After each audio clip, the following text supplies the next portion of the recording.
Deu certo, gente? Deu, professor. Tá mostrando o senhor. Ah, coisa boa, coisa boa. Professor, tem Oi. como só gravar essa aula e depois mandar o link pra gente? Sim, tô gravando, tá, meninos? Tá bom. Isso está presente em matérias. Vocês estão conseguindo ver o PowerPoint? Não. Não. Não? Tá, peraí Ainda que não. eu vou tentar arrumar aqui.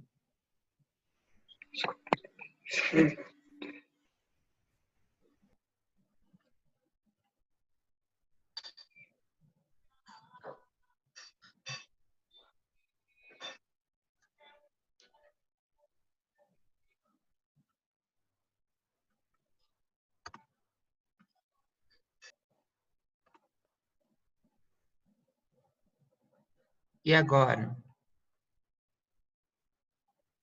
Sim. Agora foi, gente? Agora foi. Então tá bom. Agora deu certo. Então tá. Posso começar então, meninos? Pode. Tá bom. Bom, vocês querem que eu comece desde o começo ou pode ser da teoria da biogênese? Pode ser daí mesmo. Pode ser, né? Então tá bom. Bom, então, na teoria da biogênese, qual que é o interesse dessas teorias, né, gente? Ela queria meio que determinar da onde que veio a origem da vida. E essa origem da vida, eles começaram a estudar inicialmente dos organismos menores, que são, no caso, os micro-organismos, né? E tiveram no início dois tipos de teorias, a teoria da abiogênese e a teoria da biogênese. Bom, o que a teoria da abiogênese falava? Que ela era advinda de compostos químicos que geravam seres vivos, né? Então, no caso, ela é a teoria da geração espontânea, também conhecida como abiogênese, né? No caso aqui, defendido por algumas formas de vidas que podiam surgir espontaneamente a partir da matéria morta, de plantas, de animais, de qualquer coisa, né? Aproximadamente há 100 anos atrás, as pessoas acreditavam que sapos, cobras, ratos poderiam se originar do solo úmido, por exemplo. Tudo bem, tranquilo quanto a essa teoria? Tudo bem. Vocês acreditam nela? Não. Não muito, né? É um pouco, sei lá, um pouco meio doido. Mas tudo bem. E a biogênese, ela foi proposta, né, inicialmente por Rudolf Virchow e foi confirmada mais para frente por Louis Pasteur, né? Louis Pasteur, junto com Koch, foi um dos grandes estudiosos da microbiologia, né? Os que começaram a fazer os estudos da microbiologia. E o que essa teoria fala inicialmente, né? O Rudolf Virchow desafiou a teoria da geração espontânea com o conceito de biogênese. Contudo, ele não conseguiu provar. Quem provou foi o Pasteur, que demonstrou que os micro-organismos podem estar presentes em matéria viva, não viva, sobre sólidos, líquidos e no ar. No entanto, o ar por si só não origina um micro-organismo, sendo assim somente células vivas pré-existentes que poderiam dar origem às outras. Então, trocando isso, resumindo isso, né? O que realmente ele disse? Ele diz que o que gera um organismo vivo simplesmente é outro organismo vivo. Tudo bem? Tranquilo, gente? Tranquilo. Vamos para frente, então. Ó, aqui tem um exemplo de como ele confirmou isso, né? Ele confirmou a partir de uma... Tá melhorando. Eu vou curar você como prometi. Ele confirmou. Tá com o microfone ligado, Edilene, desliga. desliga o microfone. Isso, agora melhorou. Como que ele confirmou isso, né? Ele pegou um caldo nutritivo de carne, né? Então, nesse caldo nutritivo tinha proteínas, carboidratos, lipídios, né? Todos os substratos nutritivos importantes para o crescimento de organismos vivos. E aí, o que ele fez? Ele ferveu esse substrato, né? Quando ele ferveu por muito tempo, o que ele fez? Ele esterilizou esse caldo, né? Quando vocês pegam e vão fazer comida e cozinham comida por muito tempo, a comida fica estéril, não fica? E aí, o que acontece? Ele pegou dois recipientes diferentes. No primeiro recipiente, ele pegou, colocou como se fosse uma tampinha em formato de S, né? Como está mostrando aí a partir do número 2, né? E aí ele esperou ferver por muito tempo até esterilizar todo esse material. Aí depois que esterilizou o material, o que aconteceu? Esse recipiente em forma de S, aí, ele não permitiu com que os micro-organismos adentrassem a partir do ar. E aí ele viu que por semanas, não houve crescimento microbiano observado, de que forma que ele comprovou que organismos vivos, eles não vêm de substratos orgânicos. Tudo bem? Agora, quando ele tirou essa tampinha, né, e deixou o ar do ambiente entrar em contato com o material nutritivo, que é esse caldo de carne fervido, houve o crescimento microbiano. Então, o que ele postulou? Ele postulou que da matéria orgânica sem nada, sem organismo vivo nenhum, não tem como surgir novos organismos. Então, ele meio que quebrou a abiogênese. Agora, quando eu tenho essa matéria orgânica e ela entra em contato com o ar que está cheio de organismo vivo, tem a criação de novos micro-organismos. Tudo bem, gente? Entenderam? Sim. Sim. Tudo bem? Então tá, vamos para frente, então? Deixa eu ir aqui para frente. Certo. Bom, e aí eles começaram a estudar as doenças, porque tinham várias doenças, né, que acreditavam que o agente etiológico eram micro-organismos, mas a partir daí eles tinham que ter alguma comprovação de que eles mesmos eram os agentes causadores. E aí entra a importância tão grande de Koch, né, que ele que postulou, que ele que conseguiu fazer um método científico, que ele conseguia, de certa forma, comprovar que tal doença era promovida por um micro-organismo. Como que ele fazia isso? Através do isolamento do micro-organismo a partir da pereba da pessoa. Bem, como é feito hoje, né? Então, os postulados de Koch são uma sequência de etapas ou experimentos, né? Experimentais, né? Capazes de determinar isso, né? Da onde que veio isso? Em 1835, foi a primeira observação sobre a tentativa de determinar que algumas doenças eram promovidas por esses micro-organismos. Em 1835, esse Agostinho Bassi, né, ele postulou que a doença do bicho da seda era causada por micro-organismos menores, no caso, os fungos. Tudo bem? Em 1849, esse Ignaz, né, ele mostrou a importância das lavagens das mãos, né, na diminuição de uma doença hospitalar em recém-nascidos, que era a febre puerperal, né? Então, olha só que interessante. Em 1849, né, ele falou da importância das lavagens das mãos para deixar o ambiente hospitalar com menos infecções, né? E isso até hoje é tão importante, né? Para vocês terem uma ideia, a lavagem das mãos, se ela for bem feita, né? Porque o problema é ela ser bem feita. Se ela for bem feita no hospital, ela pode diminuir em até 40% das infecções hospitalares, né? Então, mostrando que a principal via de transmissão das infecções hospitalares, é claro que não é a única, é a microbiota do profissional da saúde ou da pessoa que está circulando ali no hospital. Tudo bem? Em 1869, esse Joseph Lister, né, ele conseguiu diminuir o surgimento de feridas cirúrgicas, né? O que são feridas cirúrgicas? As famosas infecções advindas por cirurgias, né, lá no corte cirúrgico, utilizando desinfetantes, né? O que seria desinfetantes? É o próprio antisséptico que a gente tem hoje, né? Então, o que ele pensou? Ele pensou que essas feridas cirúrgicas eram produzidas por algum micro-organismo ali da microbiota da pessoa. Colocando essa substância química, né, ele teve uma diminuição significativa no surgimento de infecções a partir da pele lesionada. E realmente é o que acontece hoje, né? A ferida cirúrgica, ela surge a partir da microbiota do próprio paciente, né? A partir do rompimento da pele, né? Eu tenho uma facilidade desse micro-organismo penetrar da minha microbiota para dentro, né, para tecidos mais internos e podendo chegar até a corrente sanguínea.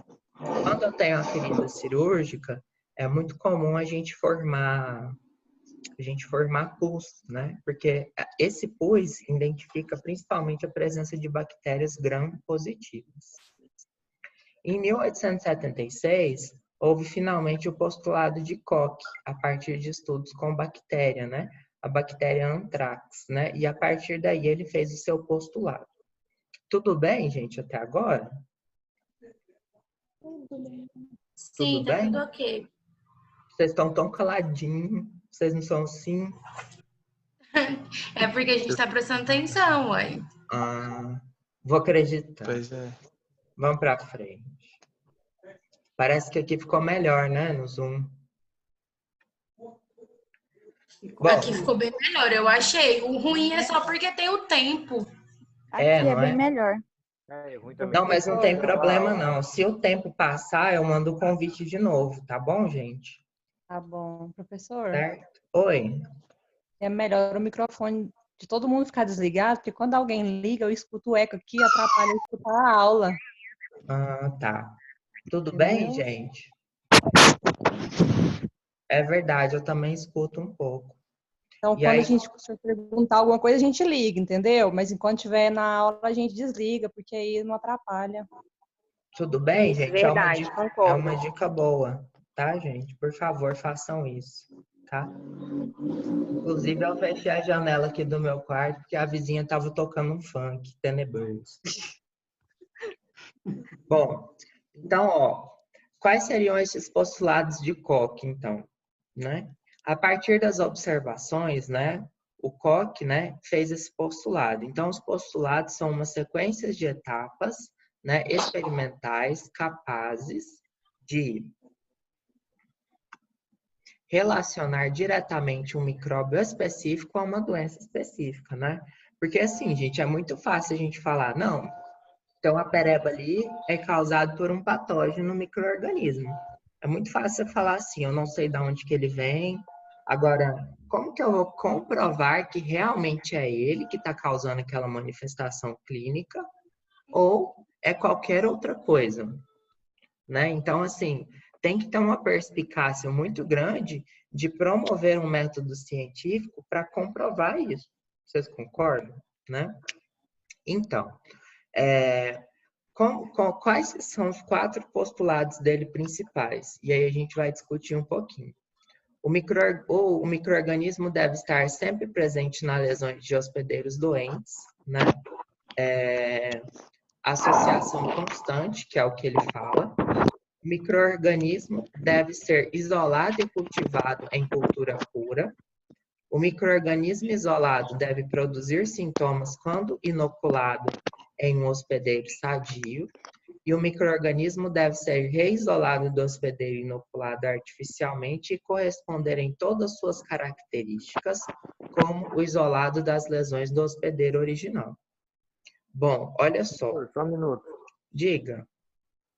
Pede pro Elvis, por favor, desligar o microfone. Ele tá atrapalhando a gente. Gente, por favor, desliguem o microfone, é porque dá um eco, né, quando ficou com o microfone ligado. Tem 2 pessoas com o microfone ligado. Vocês Obrigado, professor, desculpa. podem fazer isso, por favor, gente?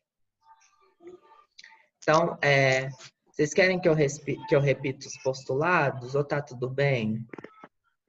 Se você puder repetir, é bom, Fernando. Tá bom, vou repetir então. Eita, peraí.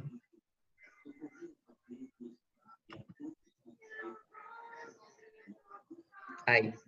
Bom, então, o que são esses postulados de Koch? Basicamente, ele tentou comprovar cientificamente que uma doença era causada por um micro-organismo, tudo bem? Para isso, ele fez algumas observações e também, a partir dessas observações, ele fez algumas comprovações científicas. Então, olha só o que está escrito aqui no slide. Ó. O postulado de Koch é uma sequência de etapas experimentais capazes de relacionar diretamente um micróbio específico a uma doença específica. Então, por exemplo, quando você está lá com a brotoeja lá no seu braço, provavelmente é um micro-organismo, não é? Sim, provavelmente é um micro-organismo. Mas como que o cara comprovou que realmente a causa é o micro-organismo? Então, para isso, teve que ter um método científico para determinar isso. E realmente é um método que a gente faz até hoje, que é o diagnóstico laboratorial de infecções. Então, até hoje, o Koch, ele é contemporâneo. Até hoje, ele está de acordo com as normas que a gente faz em qualquer laboratório de microbiologia clínica. Tudo bem? Alguma dúvida? Tudo certo, né? Bom, então o que ele fala no seu primeiro postulado? O micro-organismo deve estar sempre presente nas lesões do hospedeiro doente. Então, é uma associação constante. 2. O micro-organismo deve ser isolado e cultivado em cultura pura. 3. O micro-organismo isolado deve produzir os sintomas quando inoculado em um hospedeiro sadio. E 4. O micro-organismo deve ser re-isolado do hospedeiro inoculado artificialmente e corresponder em todas as suas características como o isolado das lesões no original. Tudo bem? Bom, isso daqui quando a gente fala, né, fica um pouco complicado. Mas eu vou explicar para vocês a partir de um exemplo, tá certo? Eu vou pegar aqui no chat quem está falando. Ó, tá falando a Tainara e o Carlos Daniel. Posso pegar os dois como exemplo? Responde aí para mim no chat. Pode, né? Então tá. Imagine que eu sou o Koch e aí eu quero estudar a brotoeja que a Tainara tem, a perebona que ela tem lá no braço. Tá certo? Vamos estudar a pereba dela. Bom, quais são as manifestações químicas da pereba dela? A pereba dela é uma pereba circular, que a gente chama de herpes circinada. Ela é circular, avermelhada e coça até o pus sair para fora, beleza? E tem então, pus também. Oi? Tem pus. Não, essa não solta pus, não. Essa não é bacteriana, essa é fúngica, tá bom? Então, qual que é a lesão dela? É uma lesão avermelhada, arredondada, que coça pra cacete, certo? Até o pus sair para fora. Ó, temos as manifestações clínicas e a observação na pessoa, né? E aí, o que o Koch falou? Olha, essa lesão, ela tem que estar correspondente à presença do micro-organismo. Como que ele fez para descobrir isso? Ele pegou lá a pereba da Érica, raspou lá, colocou no meio de cultura. O que é um meio de cultura? É uma geleinha com um monte de nutrientes. Por exemplo, sabe aquele caldo de carne que o Koch fez para crescer um micro-organismo? É aquele lá. Então, o que ele determinou? Ele determinou que, enquanto a manifestação clínica estiver lá, eu pegar e dar uma raspadinha na pereba da Érica e colocar no meio de cultura, vai crescer um micro-organismo. E quando esse micro-organismo crescer lá no meio de cultura, ele vai ter características morfológicas específicas. Por exemplo, este micro-organismo da pereba dela vai ser branquinho em forma de algodão. Então, toda vez que eu pegar a pereba dela, raspar e pôr no meio de cultura, ele vai ter que nascer branquinho em forma de algodão, que aí está correlacionado a característica morfológica do organismo, do patógeno, com a característica da manifestação clínica que ela está sofrendo. Tudo bem, gente? Entenderam? Dá um ok aqui para mim se vocês entenderam até aqui no chat, por favor. Certo? Beleza. Aí, como que ele comprovou isso, né? Qual que é a outra pessoa? O Carlos, né? Agora a gente vai ser mal. Como que a gente vai fazer? Eu quero saber se esse micro-organismo que eu isolei da... Quem que era que estava com pereba mesmo? Esqueci. Tainara.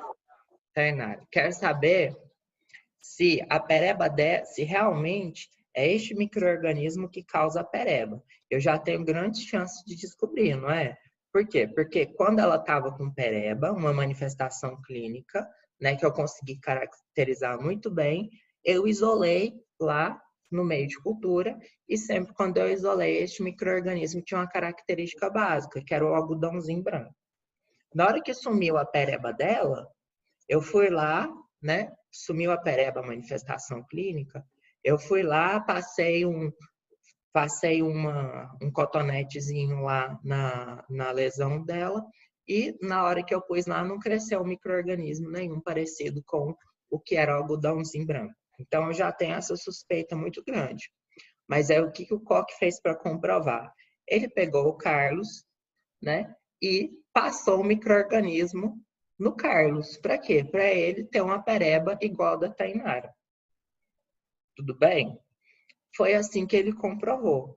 E aí, quando ele enfiou a pereba da Tainara no Carlos, ele viu que o Carlos começou a sofrer as mesmas manifestações clínicas. Ele começou a ter uma lesão avermelhada, arredondada, que coça até o pulso sair para fora. Tudo bem? E a partir daí, ele criou-se um método científico, meio que comprovando que realmente era este patógeno que gerava a manifestação clínica. E aí, quando surgiu a pereba do Carlos, ele pegou a pereba dele, raspou, colocou no meio de cultura e adivinha o que cresceu no meio de cultura? O mesmo micro-organismo branco em formato de algodão. E a partir daí, ele comprovou que o que causa a manifestação clínica é esse patógenozinho branco em forma de algodão. Entendido, gente? Muito inteligente o Koch, não? Sim. O Koch foi o que descobriu o Mycobacterium tuberculosis, viu, gente? Ele é um cara muito inteligente, tá? Até hoje ele é muito importante. Quando a gente for estudar técnicas de diagnóstico laboratorial de doenças microbianas, vocês vão ver que é basicamente os postulados de Koch, tudo bem? Então, é muito interessante, né, esses postulados, né? Esse cara é um cara muito inteligente, tudo bem? Podemos ir para frente? Bom, Podemos. Bom, não esqueçam, né, do Carlos passar Vodol quando a aula terminar, tá bom? Em 1910, né, a primeira quimioterapia que veio foi com esse cara chamado Paul Ehrlich, né, que ele começou a criar fármacos com derivados ou com a presença do metal arsênico para matar micro-organismos que causavam as infecções, certo? Matavam os micro-organismos, mas eles tinham um alto grau de toxicidade, né? Vocês vão aprender no quarto período de farmacologia que o medicamento, ele não basta só matar o patógeno, ele não pode ser muito tóxico para o hospedeiro, para o que no caso é o ser humano, né? Então, é interessante eu ter uma certa segurança nos novos medicamentos. Até então, em 1910, não tinha essa segurança com esses derivados arsênicos criados pelo Paul Ehrlich. Mas foi uma revolução muito grande. Para vocês terem uma ideia, né, nessa época, a principal causa de morte no mundo inteiro eram as infecções. Por quê? Não tinha tratamento eficaz e o saneamento básico, né, as políticas de higiene pessoais eram bem diferentes, eram bem menos organizadas como hoje são, tudo bem? Então, isso daí mudou muito com o surgimento do primeiro antibiótico do mundo, que é a penicilina. O que é um antibiótico? Gente, um antibiótico é uma substância química que é produzida por um organismo vivo. Então, antibiótico é diferente de antimicrobiano, de quimioterápico. Um quimioterápico, por exemplo, que mata a bactéria também, ele não vem de organismo vivo. Agora, o antibiótico, ele também pode matar a bactéria, mas ele vem de organismo vivo. Entenderam a diferença de antibiótico para quimioterápico? Quimioterápico não é produzido por um organismo vivo. Antibiótico é produzido por um organismo vivo. O primeiro antibiótico produzido foi a penicilina, uma das maiores descobertas da medicina de todos os tempos. Para vocês terem uma ideia, a penicilina mudou a epidemiologia do mundo. Antes, os micro-organismos eram as principais causas de morte. Hoje em dia, não. Hoje em dia, nem perto de ser, né? Apesar da gente estar vivendo uma pandemia de Covid, né? Hoje, o que mais mata no mundo, sem sombra de dúvida, são as doenças cardiovasculares e depois o câncer. E lá para trás são as infecções. E tudo isso se deve muito à descoberta da penicilina, tudo bem?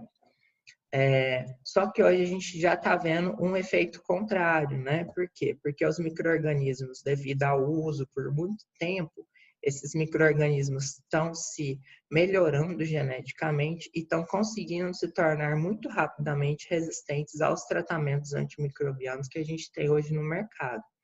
Então, estão prevendo um colapso mais para frente, que a gente vai perder a maioria dos potenciais arsenais terapêuticos contra o tratamento de micro-organismos. Mas não deixa de mostrar a importância, né, do surgimento desse primeiro antibiótico. Tudo bem? Vamos ler o que está escrito aqui no slide. O primeiro antibiótico foi descoberto por Alexander Fleming, médico bacteriologista. Quase descartou algumas placas de cultura que tinham sido contaminadas por fungos.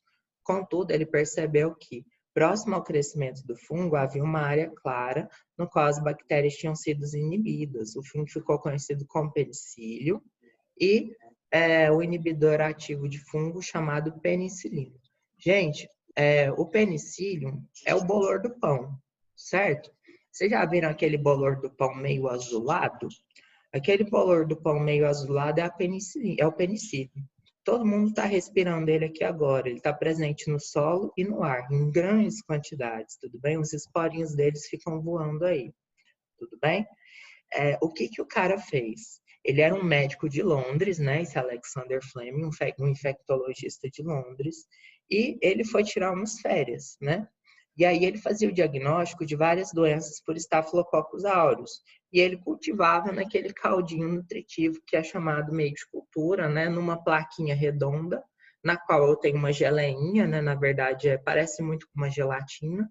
E em cima o micro-organismo cresce na forma sólida. E aí o que acontece? Ele pegou, deixou esses micro-organismos. Alguém está com o áudio ligado, gente. Deixou os micro-organismos lá, e aí, posteriormente, ele foi para as férias dele. Quando ele voltou, o que acontece? Com o tempo, os micro-organismos que estavam no ar, eles se depositaram na placa, a placa que tinha o Staphylococcus aureus, que é um agente, que é uma bactéria causadora de doença, e aí houve o crescimento de fungos presentes no ar, dentre eles o penicílio, né? O penicílio, ele parece um algodãozinho azul. Quando o penicílio cresceu lá, o que o Alexander Fleming observou? Que aonde ele cresceu, formou um halo de morte do Staphylococcus, que é uma bactéria muito importante causadora de doenças de pele. Então, o que ele pensou? Olha, se esse fungo cresceu, aonde ele cresceu, a bactéria morreu, então significa que ele produz alguma substância química que mata a bactéria. Então, aí ele ficou anos e anos tentando purificar, produzir essa molécula, que hoje ela é chamada de penicilina, tudo bem? Que é a famosa bezetacil, que é a penicilina V. certo? Professor, Ah, então diga. é assim que alguns fungos do nosso organismo, eles conseguem combater algumas bactérias, é por causa disso? Sim, sim. E vários micro-organismos produzem substâncias químicas para matar outros patógenos, não precisa nem ser fungo matando bactéria, pode ser fungo matando fungo, tudo bem? Para eles se adaptarem melhor ao ambiente, porque o outro organismo é um competidor no ambiente, tudo bem? Certo? Respondido? Certo. Sim. Então, o tempo está acabando, né, gente? Mas eu estou acabando também. Então, aí veio a descoberta do penicílio, tudo bem? Podemos ir para frente? Ixi, não estou acabando, não. Tem as formas e estruturas das células, tudo bem? Mas você pode começar outra no É, Zoom de novo. vamos ver. Na hora que acabar, eu começo outro, pode ser? Bom, Pode. olha só, gente. Pode. Aqui está mostrando a morfologia bacteriana. Isso a gente já falou também em sala de aula, não já? Vocês lembram que nós temos 3 formas básicas das bactérias, que é o coco, que é a forma esférica, o bacilo, que é a forma bacilar, né? E o Alô, espirilo, professor. que Alô. é a forma Tô espiralada, aqui. né? Exemplo de coco, né? Isso. É, Alô. o Staphylococcus aureus, exemplo de bacilo, a Escherichia coli, que dá a caganeira. O exemplo de espirilo, por exemplo, a sífilis, né? Que espero que vocês não tenham, tudo bem? Que é o treponema pálido. Sim. Nós temos Alô. ou espirilo ou espiroqueta, né? Tanto faz. E temos outras formas que são formas bem menos comuns, por exemplo, né? A forma de talo, a forma de hifa, a forma de bactéria filamentosa. Essas aqui são menos importantes. As principais são coco, bacilo e espirilo. O coco, que é a forma esférica, quanto ao seu arranjo, eles são importantes.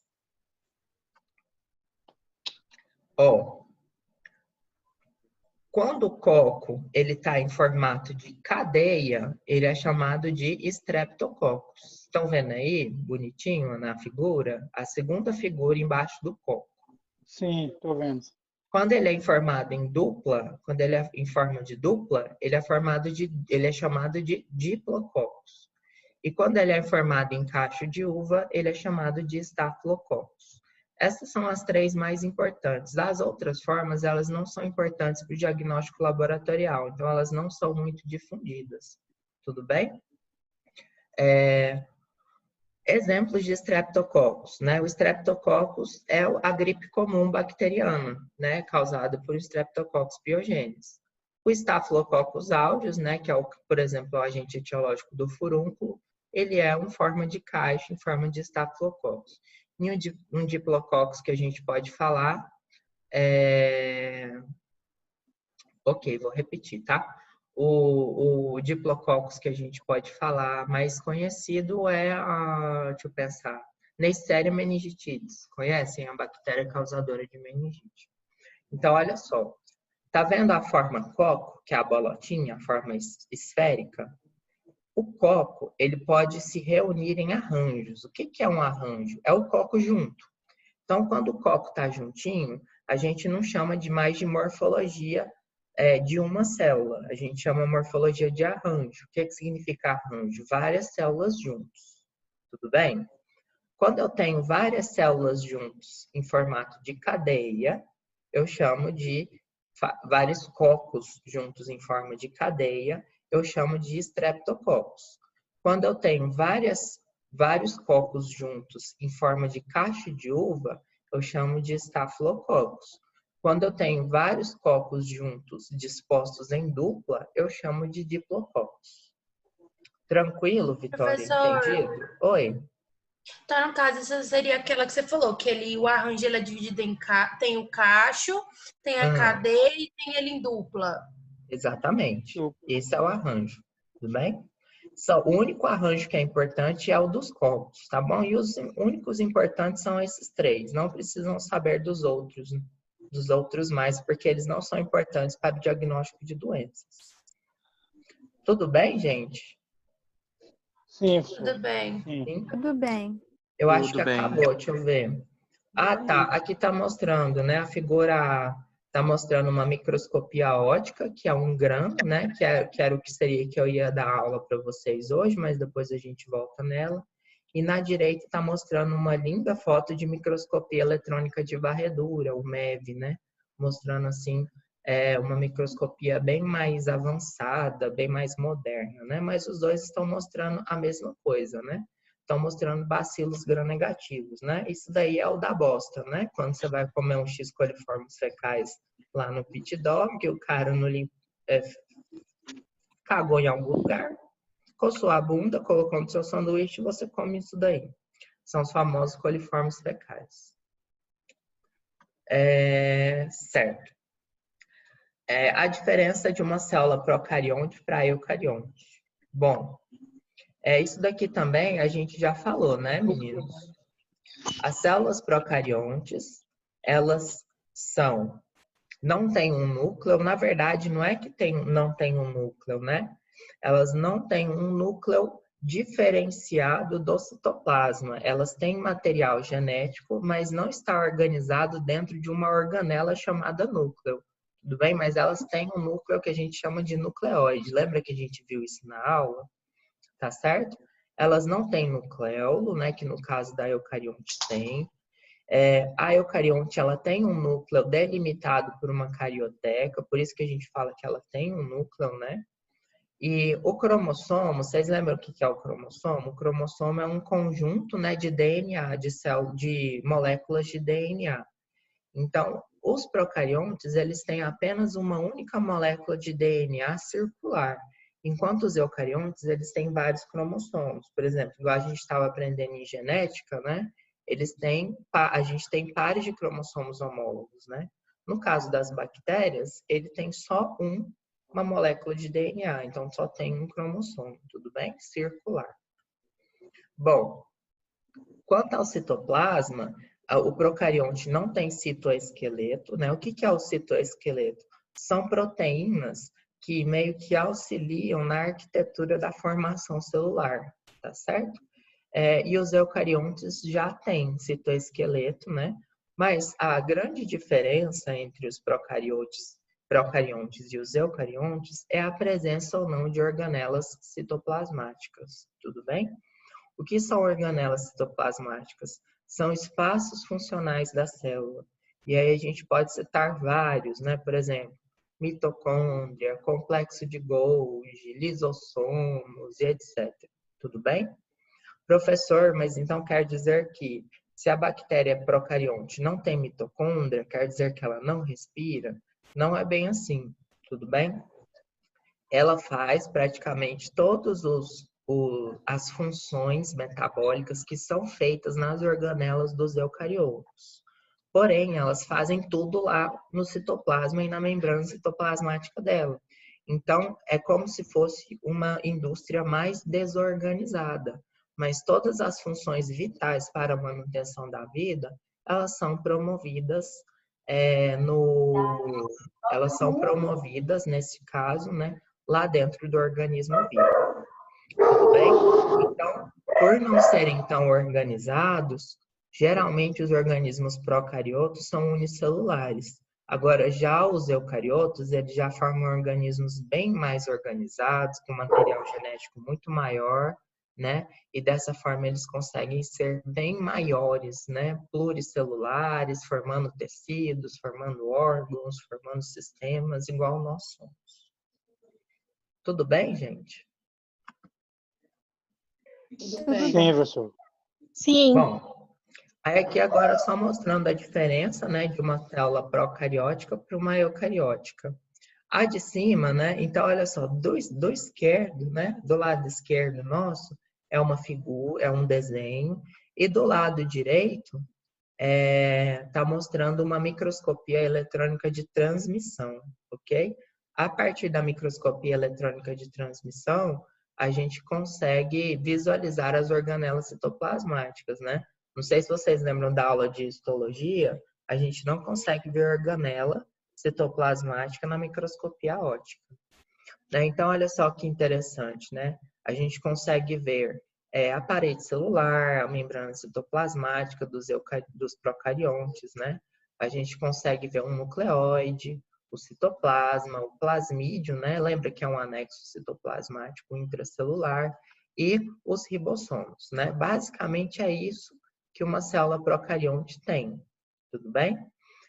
Além disso, tem aqueles outros anexos que a gente estudou, vocês lembram? Pile, flagelo, cápsula, que mais que a gente estudou? Pile, flagelo, cápsula e os endosporos. Então, a bactéria é basicamente essa estrutura mais simples. Agora, uma célula eucariótica, ela tem muito mais componentes. Por exemplo, parede celular, membrana citoplasmática, olha a organela, mitocôndria, membrana nuclear, que é a carioteca, núcleo, ribossomos, retículo endoplasmático, né? Todos esses são organelas, né? Aparelho de Golgi, tudo bem? Então, elas são bem mais complexas. Alguma dúvida, gente? Não, você tá de boa. Por enquanto, não. Não. Gente, então, o conteúdo da aula de hoje é esse, tudo bem? Então, eu peço para Ok. vocês que acessem lá a plataforma e façam o desafio. Mas não façam só o desafio, não. Façam o resto, né? Porque vai auxiliar vocês a conseguir fazer o desafio e entender melhor a disciplina. Tá bom? Tem que fazer hoje? Não, não tem que fazer hoje, tá, gente? Vocês podem fazer até Obrigado. segunda da semana que vem, tá bom? Hoje Ok. Aí é a terça. chamada, Fernando, Oi. aí a chamada, no caso, é você fazendo atividade, você tem presença. Isso, a presença sua, ela vai automaticamente quando você posta o desafio, tá bom? Tá Certinho. certo?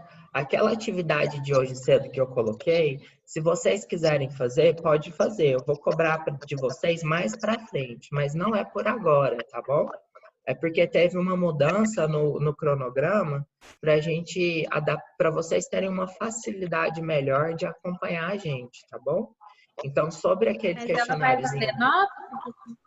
Então, por agora não. Quando eu chegar na parte do GRAM, aí eu vou considerar, vou ver se vai valer nota ou se não vai, aí a gente conversa mais pra frente, tá bom?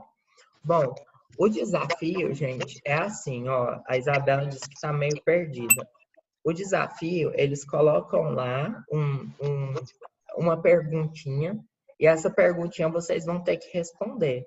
Como que vocês respondem? Vocês respondem, eu não sei se é no Word ou se é no PDF, e aí vocês vão e postam lá mesmo na plataforma, tudo bem? E aí quando você posta na plataforma, automaticamente ele vai te colocar a presença. Tudo bem? Ok, professor. Aí, Tem como escrever também a resposta. Isso, vocês podem escrever também, tá bom? Então, assim, vocês dão uma olhadinha durante essa semana e qualquer coisa, se eu não me engano, a Aqui no pergunta meu, é na sobre... plataforma, não tem esse desafio, não. Tem sim, Cleci. Depois tu tem. Tem sim. Depois tu vai ver. Vocês entram lá e tem... Vocês entraram na plataforma, aí tem vários negocinhos Entrei lá. sim. Porque tá na plataforma nova, Cleuci. É na nova, não é na antiga não, tá bom? Ok, professor. Certo? Aí, lá tem vários abazinhos. Aí tem a abazinha do desafio. Vocês vão fazer ela, tá bom? Não tenham pressa, tá, gente? Se vocês não conseguirem fazer num tempo hábil para a semana que vem, não tem problema, eu estendo por mais um tempo. Essa semana é uma semana de vocês de vocês meio que entenderem mais ou menos, tá? Isso, então, se assim, adaptar também. se eu não me engano, ficou o link da plataforma nova, eu coloquei lá no Google Sala de Aula, tá bom? Se eu não me engano, se o representante estiver aqui e puder me ajudar, o intermédio de vocês entenderem isso vai ser com o representante. Eu tô errado? Não, tá certo. A Tainara. Eu mandei o tutorial lá para fazer, o manual bonitinho de como que entra, pelo portal do aluno. Quem tiver com dúvida, tem meu telefone, pode me procurar. O primeiro desafio, ele vai ser, eles pedem lá para fazer descrever o que é a biogênese e o que é biogênese, e tem um exercício de 5 questões para fazer. Tudo bem, gente? É bem tranquilo. Tudo isso já foi discutido aqui, né, em sala, na aula. Então, acredito que vocês não vão ter dificuldade. Olha, Vitória, o conteúdo não é o mesmo, tá bom? É um conteúdo diferenciado, apesar de ser na mesma disciplina, né? Vai ter só uma distribuição diferente. Então, eu peço que vocês sigam a plataforma nova. E vocês vão ver que é bem melhor por ela. Ela é mais organizada, vocês vão ver um conteúdo por semana. Ele é bem mais interativo, tudo bem? Então, eu acredito que essa mudança ela vai melhorar muito o acompanhamento de vocês em todas as disciplinas. Eu vou usar só a plataforma nova agora, tudo bem? E além... Não, então, esse conteúdo de hoje já é da plataforma nova, tá bom? E eu vou usar só a plataforma... Não, professor, diga. E eu percebi também, é porque os demais a gente não conseguiu ainda.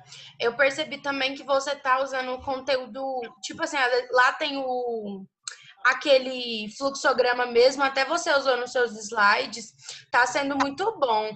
Aí quem fez as outras atividades na outra plataforma antiga não vai ser prejudicado, vai valer normal, os professores estão considerando tudo. A diferença é que agora vai trocar para essa outra e vai ser válido por lá. Sim, sim. Sim, então, toda a minha aula, ela tá em cima da plataforma, tá, gente? Então, vai facilitar muito. E a plataforma, na hora que vocês forem estudar, vai ser de uma forma bem mais interativa. Então, vocês estão ganhando muito, tudo bem?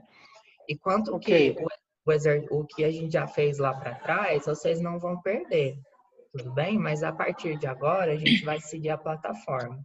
E aí eu vou colocar o cronograma lá certinho para vocês, vou falar qual aula que é a cada semana, e acredito que vocês vão aproveitar bem mais, tá bom? Ok. O conteúdo, Vitória, o conteúdo que tá lá, anterior, não precisa estudar ele agora, tá bom? Ele vai ser retomado mais para frente, tá certo? Então, vocês não precisam estudar ele. Pode guardar ele lá, mas ele vai ser estudado em momentos diferentes na plataforma, na nova plataforma, tudo bem? Vai ser de uma forma mais interativa para vocês aproveitarem melhor. Professor, repete o que é pra gente guardar? Guardar o quê, menina? Eu não sei, o senhor falou bem assim, isso vai ser usado mais pra frente. Ah, tá. Eu perdi essa parte. É porque eu deixei a aulinha de grama para vocês lá, não foi? Tem um exercício lá. Aquele exercício, sim. Respondeu, não vai perder, tudo bem? Porque depois, às vezes, eu passo este exercício para vocês fazerem novamente, mas não preocupem com nota, tá bom? Se eu cobrar, talvez será uma nota extra, alguma coisa assim, tudo bem? Agora, o conteúdo que eu postei na plataforma antiga, vocês não precisam guardar ele mais. Por quê? Porque todo esse conteúdo vai ser mostrado para vocês nessa nova plataforma, de uma forma melhor para vocês entenderem, mais interativa. Tudo bem, gente? Certo. Ok. Certo? Bom, qualquer dúvida que vocês tiverem quanto a acessar a plataforma, também se vocês quiserem perguntar no grupo para mim, vocês podem perguntar no que eu puder ajudar, eu ajudo vocês. Não precisa ser no horário de aula, pode ser em qualquer horário, tudo bem? Quando eu tentei acessar a plataforma lá, eu consegui até. Mas quando a gente clica no módulo para poder abrir os slides, fica só naquela página inicial. Não tem como passar o slide, não tem como ler as coisas. Entendi. Se você tentar clicar lá em cima, tá escrito imprimir. A hora que você clica lá, ele direciona pro livro que é disponibilizado para a gente estudar. Aí você tem a parte do livro que fala do conteúdo. Aí bem lá para baixo tem a dica do professor, que é onde tem um vídeo explicando tudo isso que o Fernando explicou hoje. E esse slide que ele passou agora não vai estar disponível lá, não? Aí lá eu não consegui ver. Eu não coloquei ainda, tá, meninos? Eu coloquei no Google Classroom. Mas eu vou colocar essa semana lá para vocês, tá bom? tanto eu vou colocar o link da aula lá para vocês e todas as informações adicionais, tá bom? Não coloquei ainda, mas vou colocar. E no sala de aula já tá lá, tá bom? Não, tudo bem. Gente, não preocupem com a plataforma antiga, tá bom? Não se preocupem em fazer exercício nenhum da plataforma antiga, tá bom? Desencana disso, tá?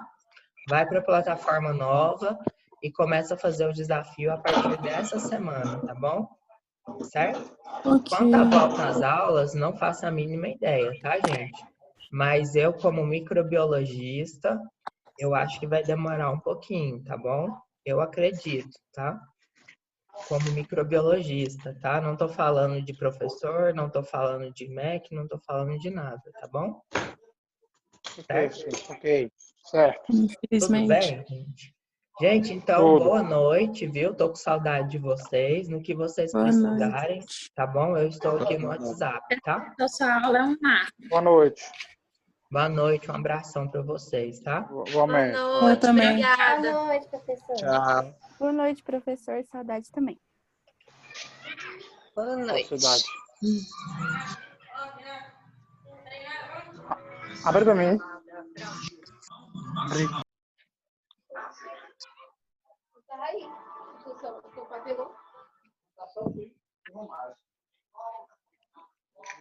Sim.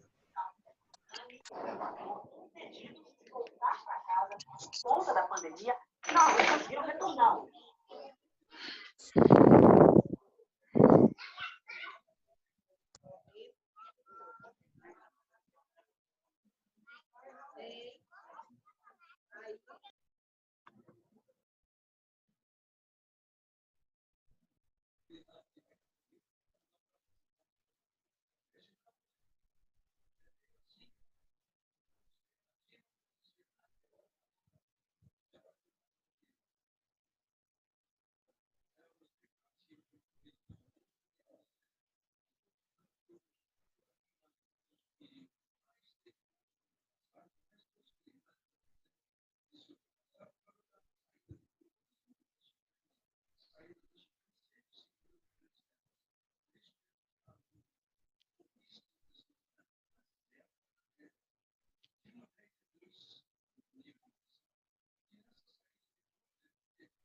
Vertebral, eu vou pegar, peraí. Mas tem que